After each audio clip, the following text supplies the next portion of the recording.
So hello, everybody, and welcome to Clu'd Up, episode 1 of season 2. I am Joseph Williams, co-founder and CEO of Clu. I am a middle-aged white man with red hair and round glasses.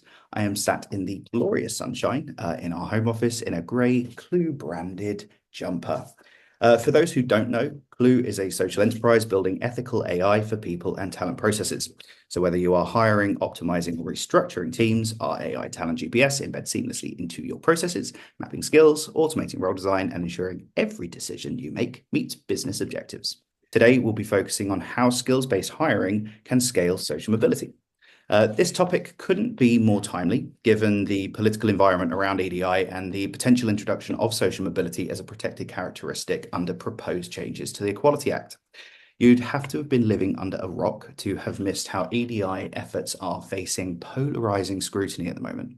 So whilst examining these initiatives critically is essential, it is also essential to Trojan horse inclusion into critical business needs to make sure we don't lose momentum and progress to date. And skills-based hiring is kind of doing just that. So the key examples of demonstrable business results, such as 3 to 5xing improvements to retention. A company called Tescarilla came up with that one a couple of years ago. 20% increases in performance from PwC. And then from one of our Clue Lab studies recently, 4 to 6x improvements on diverse talent acquisition. So skills-based hiring is a strategy that helps organizations create social and economic, but also huge business value. Hot off the press, we're also super excited to announce the launch of the second edition of our 10-step guide to skills-based hiring.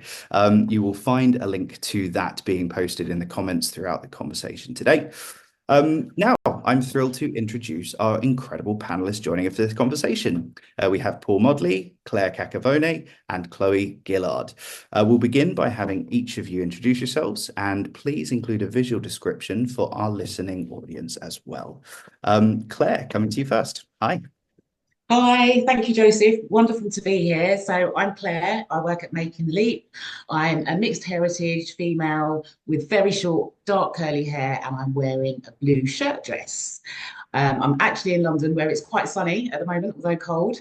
And at Making the Leap, I'm director of programs. So my job is working with direct delivery programs to connect talented young people to businesses that are on the journey of skills-based hiring.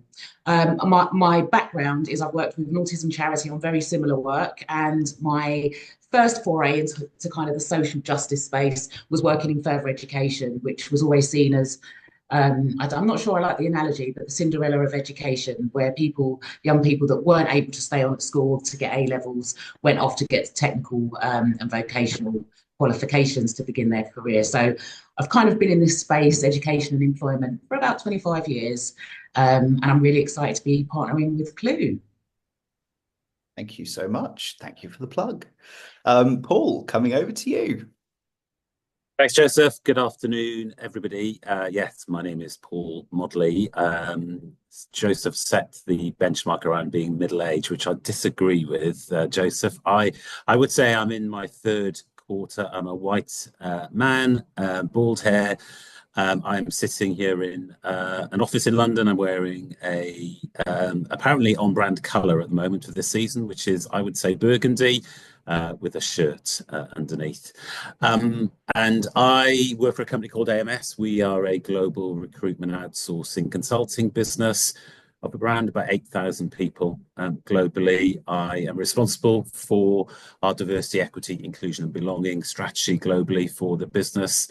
I also work with our clients to make sure that when we are delivering our outsourcing solutions, that we are also helping them around their diversity inclusion challenges as well.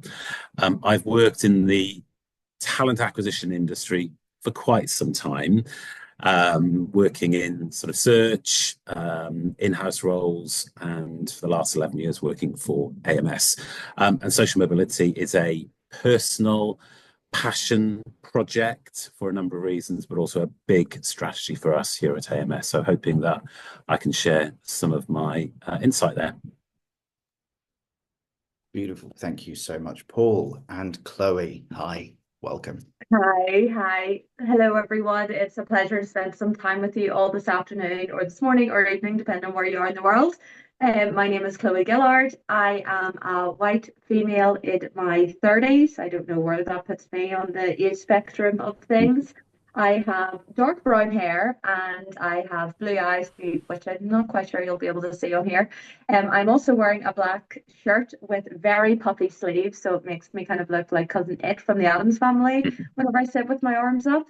And I have worked within the diversity and inclusion kind of space since I left university, actually after a master's degree, fell into the work and have been working in and around D&I for about 10 years.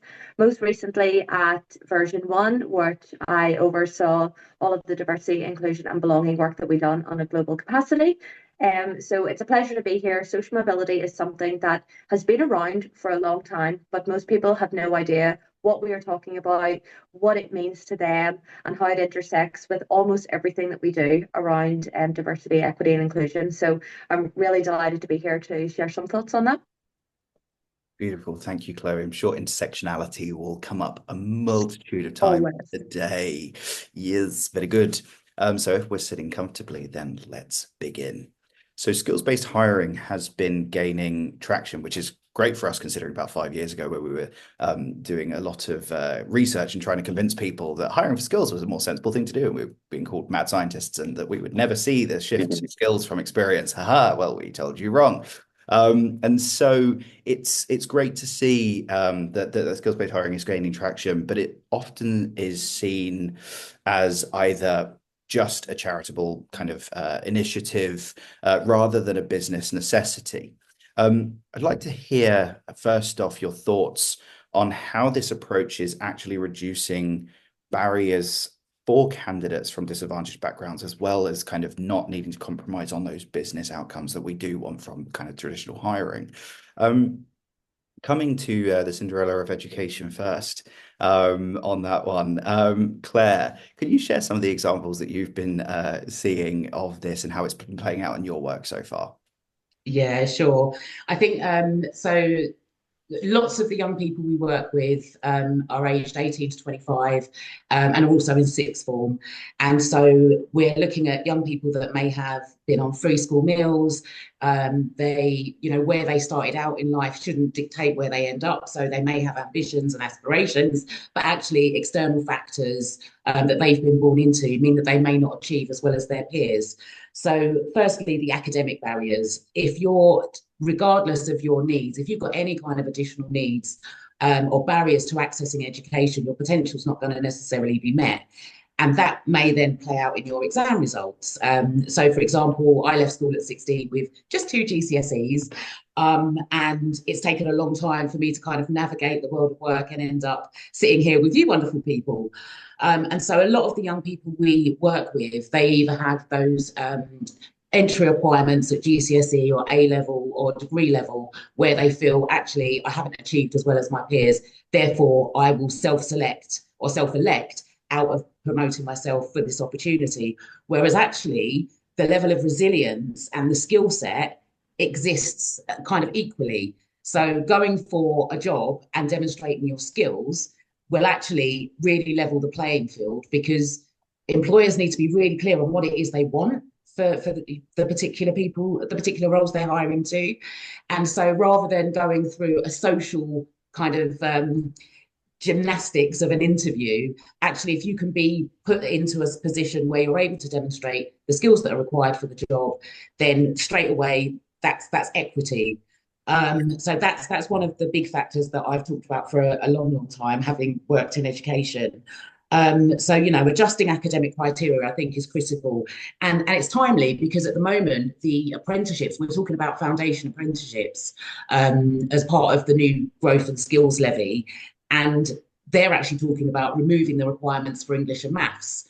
Because actually, if you're going into a technical qualification, developing the skills is more valuable sometimes than those academic qualifications.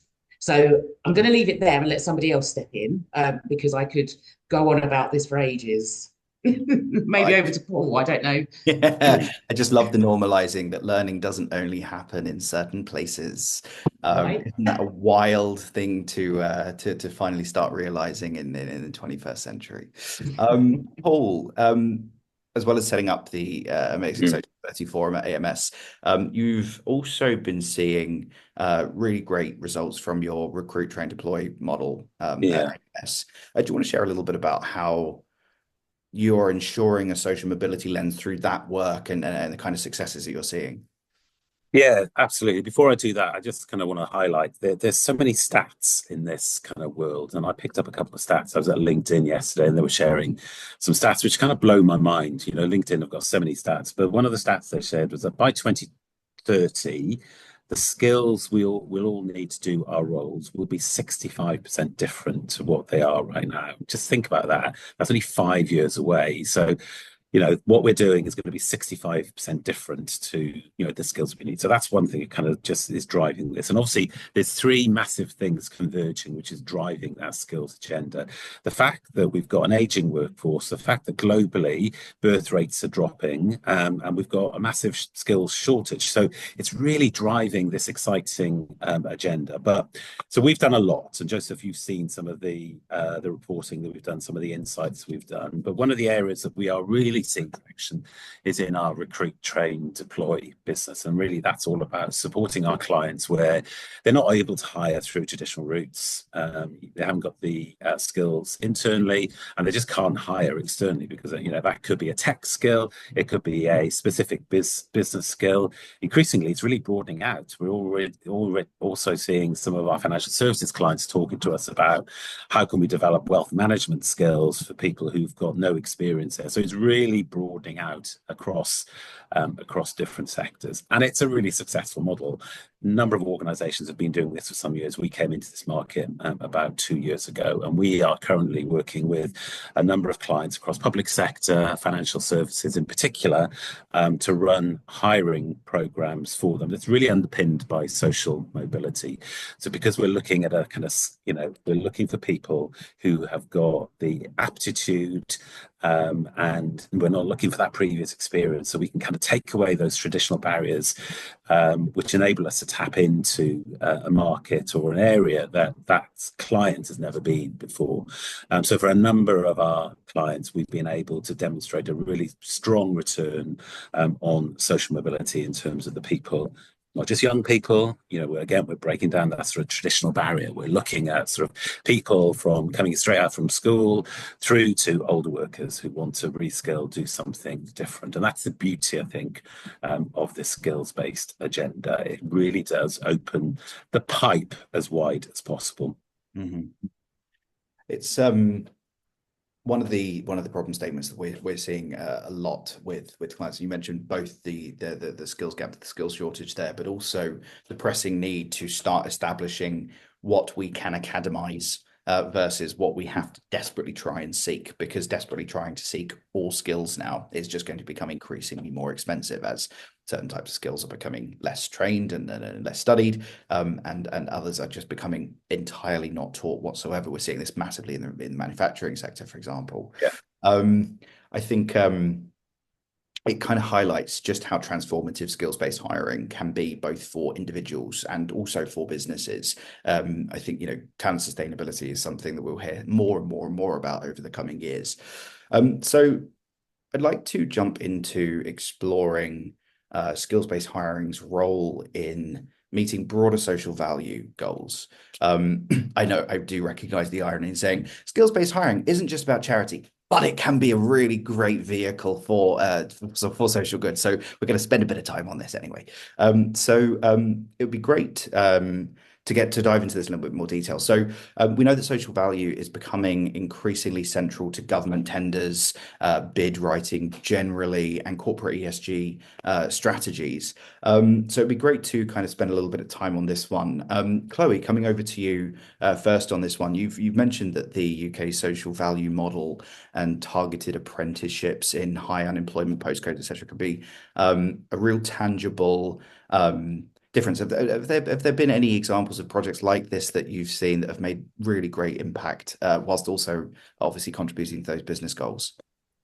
Yeah, I'll speak just a wee bit on the social value model first before I kind of jump into that. But the way the social value model has been set up, I do think that it has been set up well in that it allows organizations who are maybe not as advanced within this conversation to actually get a little bit of a grasp around how that could look within their organization, but also the work that they're doing with their customers or clients that they're bidding for. And two of the main ones that really stand out within that social value model, and for anybody unfamiliar with it, they have these things called MACs, and they're all kind of structured about what your great answer would look like and what kind of it speaks to. But within that, there is two main ones that kind of fall within this remit. The first MAC is number 4.1, which is reducing disability employment gap. And the second one is around tackling workforce inequality. Now, within those, whenever you're kind of writing your answers to that, they do give you guide points on things that they want you to touch on. And one of the biggest things is all around training and development and what you would do once you kind of get people onto these projects, or how are you going to get them in, but then how are you going to keep them on? And for me, kind of just looping back to the first question that we were just chatting about there, it's probably one of my biggest frustrations when it comes to social mobility, because we talk a lot about on the job progression, and we constantly want people in our organizations to continually learn, continually develop new skills. But when it comes to hiring, we want a fine blueprint that, and exactly what you said, Claire, organizations don't really know what they want, but they have these bullet points of 15 things long, and that's the person I want right there. But then once you're in on the job, no, we want you to be malleable, we want you to grow and develop. So I think tying those two things together, this is where the social value model kind of does come into play, because it makes organizations kind of step back and have to think about how that applies to what they do currently, but then also what they're looking to deliver. And I think some of the work that's being done in the construction and infrastructure work or projects or organizations where they've really adapted apprenticeships that are targeted at specific postcodes. They're talking with postcodes with high unemployment rates. They are really creating these measurable social value where they're meeting those project needs by actually utilizing the social value model to be able to deliver them. And then just to speak briefly on that intersection with ESG, so that's environment, social and governance. Now, I think the world of DEI, it's sometimes whenever I worked in version one, and we sat within the ESG kind of function, and it was incredibly powerful, because that intersection, not to use that word again already, but it is so real whenever it comes to the governance of an organization and ESG metrics. So whether you're looking at reporting, even beyond social value reporting, if you're looking at CSRD, if you're looking at B Corp, any of these ESG reporting spheres, they do bring in these elements of social mobility. What are you doing around the social value, if that's applicable to you, and helping address that inequality in hiring, in progression, but also helping you improve your transparency of what you're actually doing and holding you accountable to that year on year on year, which I think is one of the key points to be able to continue to push this needle forward within this space. 100%. I mean, it just is pairing it back to the business need, right? Right. I think the social value model does that in a really compelling way, is that you can do something that is great for society whilst also using it to help you win business. We've just dropped a link into the to the social value model into the chat for anyone that is wondering. We'll cut this bit out. Paul, coming Joseph, over. can I just add something to that? Yeah, sure, totally. Yeah, I'm going to jump in because I think the social value model, we talk a lot about social impact. I think it's incredibly helpful in the sort of current times where we are facing a massive backlash around DEIB, particularly on the other side of the pond. But we have done in the UK for the last couple of years, and there's still a lot of noise in the system around, the value of diversity, equity, and inclusion. And I think it's incumbent on us as a profession to be much, much more focused on business outcomes and reinforcing that sort of strong link between what we do in terms of driving our diversity, equity, and inclusion programs, and that link to business outcomes. And I think social value, social impact is a real opportunity to do that. It's proven, obviously, in the public sector. in this country. I think we have to roll it out across the private sector. Many privates, including us, we use it because we have a huge public sector contract with government. So we have to be able to prove social impact, social value through the services that we offer. But I think it's a massive opportunity for private companies to be able to demonstrate to their shareholders, to their employees, and to their partners the real value of what they're delivering through, whether that be through social mobility, through their CSR agenda, or any of their diversity strategies, the real value of that. And you can put a number, you can put a pound sign on it, and I think it's powerful. So we in our business are working really hard to kind of push it right across our business, and we're encouraging our clients to adopt it as well. So thank you for that, Paul. And I was going to be coming over to you to get kind of a little bit of context around this, because I know at EMS social value is a huge part of the work that you do, and also just a little side of kind of also secondary plug to the social mobility forum that you guys have pulled together as well. So really making sure that best practice gets shared amongst the kind of plethora of clients you've got. Yeah, to hear about that in a bit more detail. Yeah, let me just talk about the forum. And I can see a couple of the members have joined this call, so thank you for joining. I can see, I can see a couple of the members. So back in September, I was frustrated. I was reading various research reports on the back of the terrible race riots in the summer, which were awful, obviously. But the thing that particularly saddened me about those race riots was to see young white boys, sort of early teens, getting caught up in these riots because it was summertime, they had nothing else to do, they were riding around on their bikes, and they kind of thought a bit of action. And we now know through the work that the Children's Commissioner has just reported on that many of those who got caught up were not racist, but they just got caught up because there was stuff going on. So I just felt frustrated that despite all of these great efforts around social mobility, social impact, social value, we're still not making progress. In fact, we're going backwards in this country. So I thought I can do something about this. So I've set up the Social Mobility Forum, which is a mechanism to bring employers, charities, the education sector, and government together to try and drive for some action. Now, there are groups already that exist: Progress Together, Purpose, Social Mobility, some Social Mobility Commission. But I didn't see a forum that was really actively working across those four different pillars. So we've currently got, I think, 42 members across those four pillars. And yeah, we are eager to do our bit to really drive some positive action around social mobility in this country. It's amazing, and I think there is a lot of rhetorical backlash because upset people are very noisy. We see this all the time, but there's still a huge amount of people we see that genuinely want to do good. They just they've got to this place where doing good has become the moral case for it has dissipated. I was listening to a bunch of psychologists talking the other day. One of them said we're in a post-morality society, and capitalism and the kind of focus on self-interest has become so proliferated that we now have to make cases that are solidly around how this will help you look good and how we may help this will make you look better. And so this kind of really kind of ties into the need for business, and just making sure that we do create, we call it Trojan horses, so we can just make those progresses maintain and continue and give people the strategies they need to do that.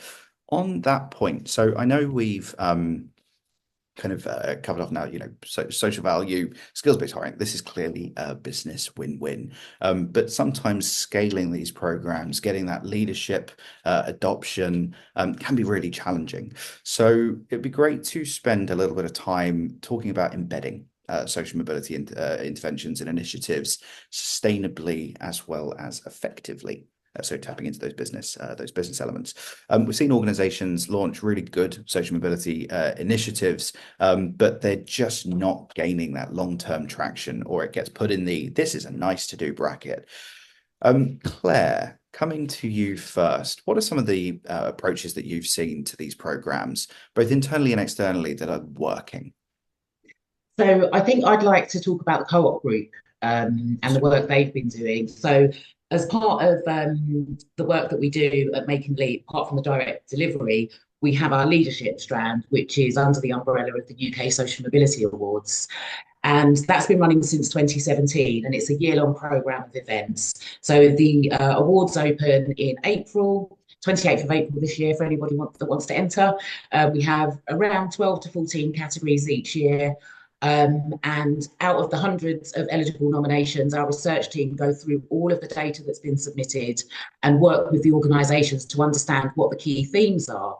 So we then publish a key findings report, which is free to access on our website, uksocialmobility.com. And then we have the announcement of the winners. Our celebration gala takes place in October. And then our research team works with the winners to provide the winners' case studies, which gives a real in-depth kind of practical glance at the work that you could put into place as a business to advance social mobility. And then in March each year, we have the business seminar where we have kind of a panel with some of the winners and those that are advancing social mobility. Now, the co-op group approached us to have a look at deep diving into their workforce and really getting to understand the data. So understanding the demographics of the staff that are working for them across the different kind of management tiers and kind of service tiers. And they were finding that actually progression within the co-op group stops when you get to a kind of supervisor, early leader, middle management route. And then in terms of the data, those that progress, middle class, white, probably male, progressing to the more senior leadership roles without ever having stepped foot in those kind of frontline service delivery. So they were really open about this, and I don't think they were expecting to, and we weren't necessarily expecting them to, but actually what they did when they looked at the data is made a commitment to put programs in place to make sure that there was equity of progression across the piece so that they could then have that retention because they recognise that's good for business. And so recently, in partnership with Demos, they released a publication, a research piece that indicated, their findings indicated that £19 billion each year was being lost to the economy because all businesses were not advancing social mobility. So for me, that is like the gold standard of programs, you know, really working solidly to look across the different demographics, those that were for poorer postcodes, those that had less qualifications, really unpicking all of that data and then putting interventions in place. And one of the simple things was providing fleeces to all staff, whether if they wanted them, because they did that for all of their co-op shop staff. So actually, just to order some more wasn't a great big deal. And then people could use that instead of spending money on clothes and use that money elsewhere. You know, welfare funds that they could put together that wasn't actually a great cost, but it just meant that people were coming to work in shoes that didn't have holes in. There were so many small things they could do, but now on a kind of macro level, they're now lobbying government. So there are other examples. And again, the UK Social Mobility Awards, the reports are free online and you can download and find out more about pre-recruitment, progression initiatives, outreach initiatives. Yeah, and I just actually, to Chloe's point about the retention and progression piece, that's something that our findings are coming through from lots of organisations that they're getting stuck with. So I think, you know, partnering with specialist organisations is something that can be really key for organisations if they're not feeling confident about where to start, what to do. I think there's this one of the wonderful gifts of skills-based approaches is the significant increase in data that can underpin the choices to make these types of decisions for a business. I know, Chloe, we've spoken for probably weeks at this point around how beautiful data you can pull together around kind of social impact paired alongside kind of skills-based approaches. Off back of data comes metrics and comes kind of the ability to measure and also as part of that drive accountability. What kind of metrics do you think work really well in these types of programs? Oh gosh, every metric you can possibly think of. And that's not my get out of jail free card answer here, but it is so true in that you can place social mobility, DEI, whatever type of lens you want on any type of data. It could be well-being, it could be hiring, it could be retention. I was actually speaking to somebody earlier and we were talking about maternity leave and paternity leave, and that time period coming back from that type of leave. What happens in that first 6 weeks? What happens in that first 6 months? What is the data telling us, and what story is coming from that?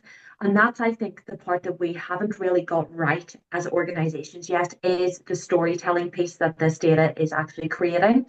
And I think we are almost stuck in this no man's land of, we interpret the data and we lean towards what we want it to say rather than what it is actually saying. And that's whenever we take data standing alone.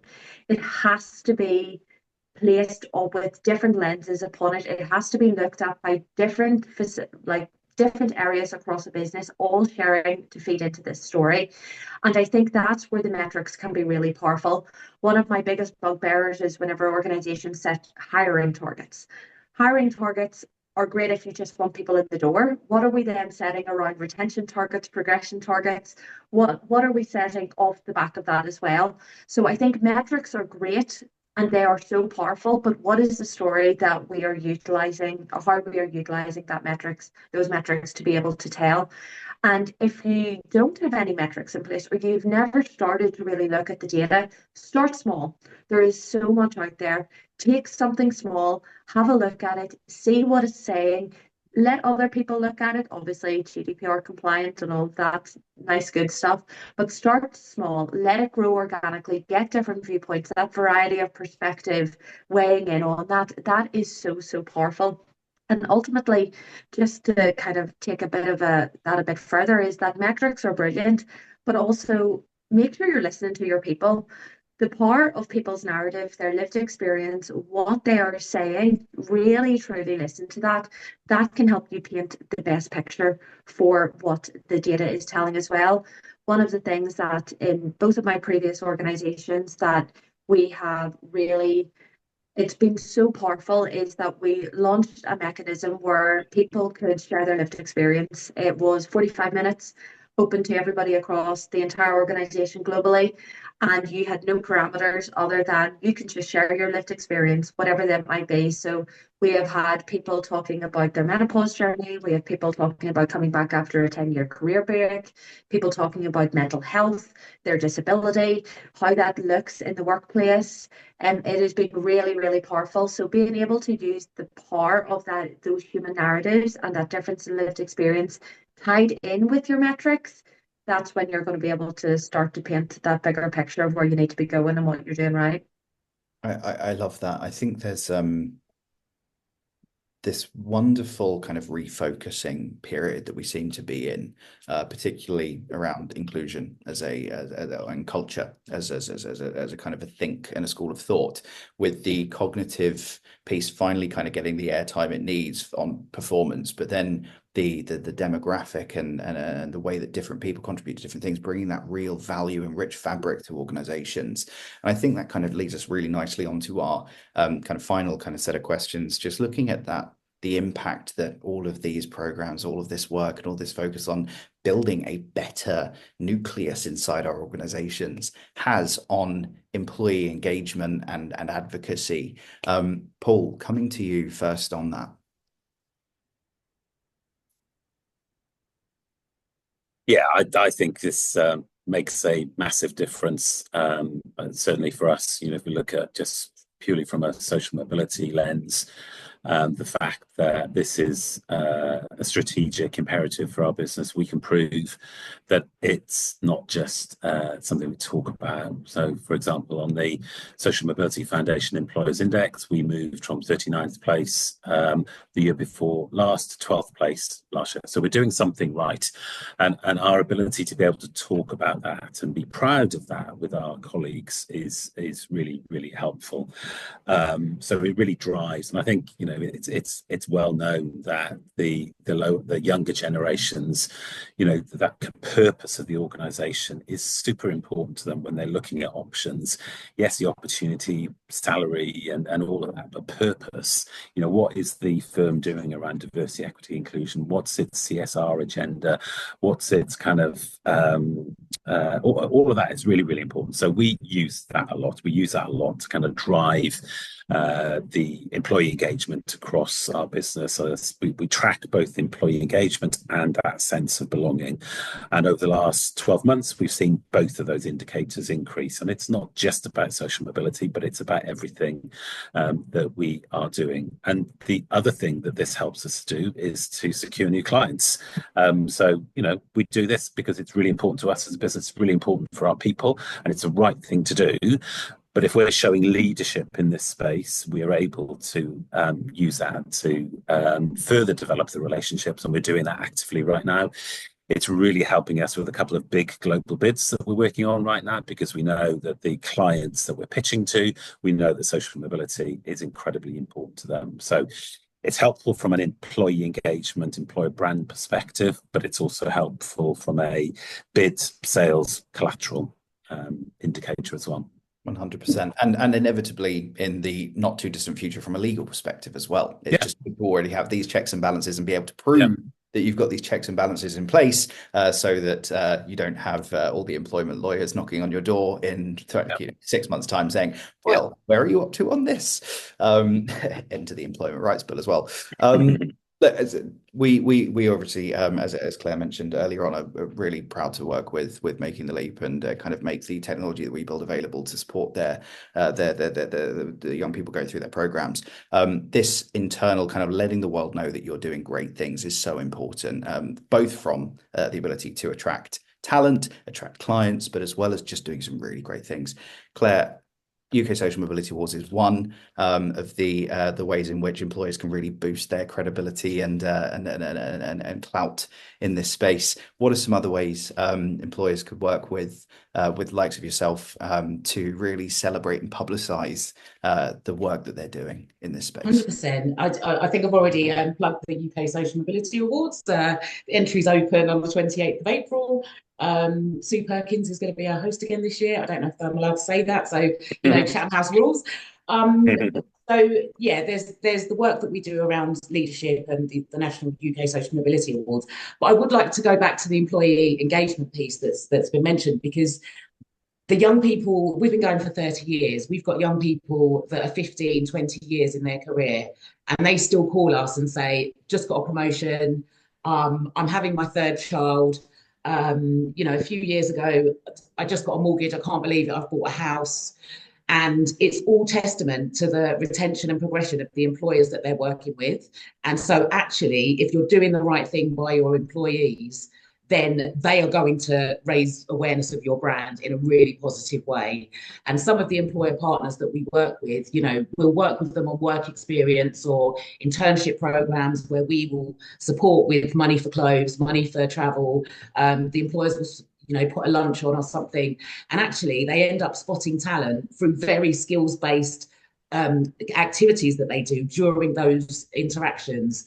And from that, some of our young people have been employed, and like I say, they go on to tell their stories, spread the word, and that's your brand right there, is your employees. They're your number one supporters. So I'll just mention again, the UK Social Mobility Awards nominations entries open in April. Thank you. Heard loud and clear. Get those applications in as soon as they open. It's been a really great conversation. Thank you. Really appreciate your insights and case studying throughout. You know, we firmly believe that skills-based hiring is one of these fantastic moments of zeitgeist that can really reshape the way that we approach business. It's such a powerful lever for optimizing, getting the most out of your people, as well as maintaining this social impact, which is so critically important this time. So I want to thank Paul, Claire, and Chloe for sharing their valuable insights with us today and their experiences.